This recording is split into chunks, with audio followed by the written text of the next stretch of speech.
Hi, I'm Alan Chong, Senior Fellow at the Center for Multilateralism Studies, S. Rajaratnam School of International Studies. I'm here to talk about my new book. It's an edited volume, co-edited with a good friend, Professor Nicole Jenne of the Catholic University of Chile in South America. Nicole Jenne is actually, despite her location, very much of an Asia security expert, let's put it that way. She does a blend of international security, international relations theory, some insights into the politics of peacekeeping in a comparative way. She covers some Latin American countries as well as much of Southeast Asia as well. And she has a chapter in there on how ASEAN states look at peacekeeping and the political fault lines that they have to navigate to actually put boots on the ground. And this ties in nicely with the subject of civil-military relations in Asia.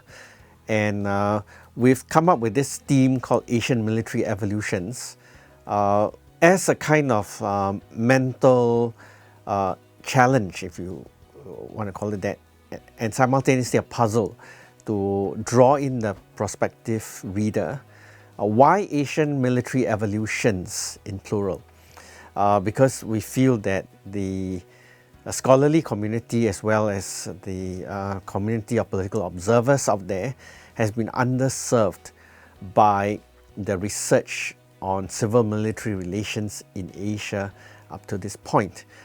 Sure, there have been the occasional insights into what might be called ground-up perspectives on how Asia civil-military relations are very distinct from your so-called mainstream and mostly Western-derived frameworks.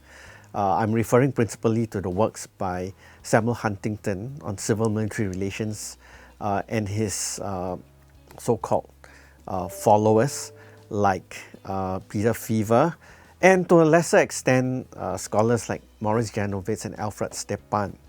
Although they are not strictly people who owe their careers and ideas to Huntington, but most of these Western scholars tend to start with the premise that civil-military relations need to begin and end with the question of democracy. This book, as I said, is about a grounded perspective on civil-military relations in Asia. So the chapters in there, more than a dozen, depending on whether you're looking for strict country studies or the occasional thematic cross-comparison. There are, of course, the three chapters, the introduction, the conclusion, and the chapter by my co-editor, Nicole Jenne, that perform this task of cross-national comparisons. Then the rest are country chapters. And the country chapters are fascinating, worthwhile reading one by one. And I know everybody's stretched for time these days, but it's worthwhile reading one by one because each of the authors takes you into an in-depth analysis of how civil-military relations look like from the perspective of historical evolution. The politics, the colonial legacies, the cultural, the persisting cultural frames of interpreting politics that sometimes date back, like in the case of Thailand, to some extent Burma, definitely China, and even Korea. History continues to haunt the way civil-military relations evolve.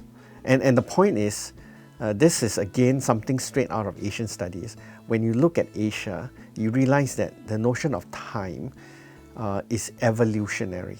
Things do not take place in a lightning flash. Sure, you can say that countries like China, to some extent Indonesia, even Thailand, on paper underwent revolutions. But if you look at the long view, the revolutions did not change a lot of things. Okay, some historical patterns persisted even after so-called political revolutions took place.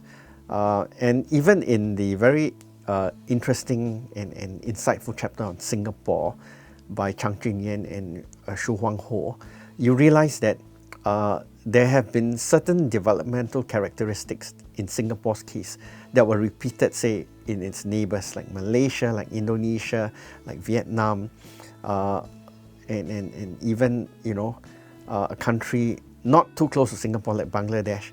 All these colonial legacies left over, mixed up with certain pre-modern characteristics, persisted in the way they understood that the idea of militarizing populations needed to accord with this larger nationalistic goal or communitarian goal, if you don't want to use the word nation state, of prospering the entire country together. And so military force needed to fit into that. It is not a case of the military force being prepared simply to wage wars, all right?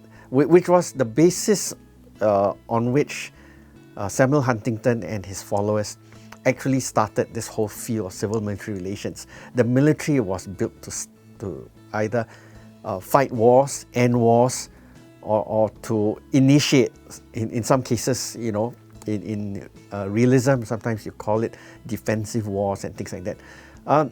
In the Asian cases that we've examined, most of these were not the starting points. It's all about trying to develop. And in the course of development, occasionally, yes, you need to fight. But after you've fought, the military does not go back to the barracks in the usual sense of protecting democracy.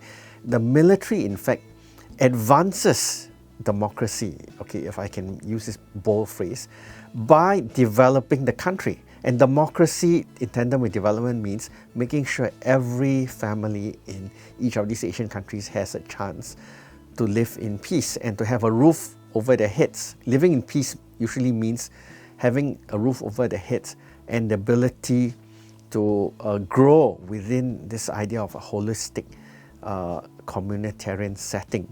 So this is how I think this book makes a major contribution to the civil-military relations literature, because it says that civil-military relations needs to be settled within this developmental context.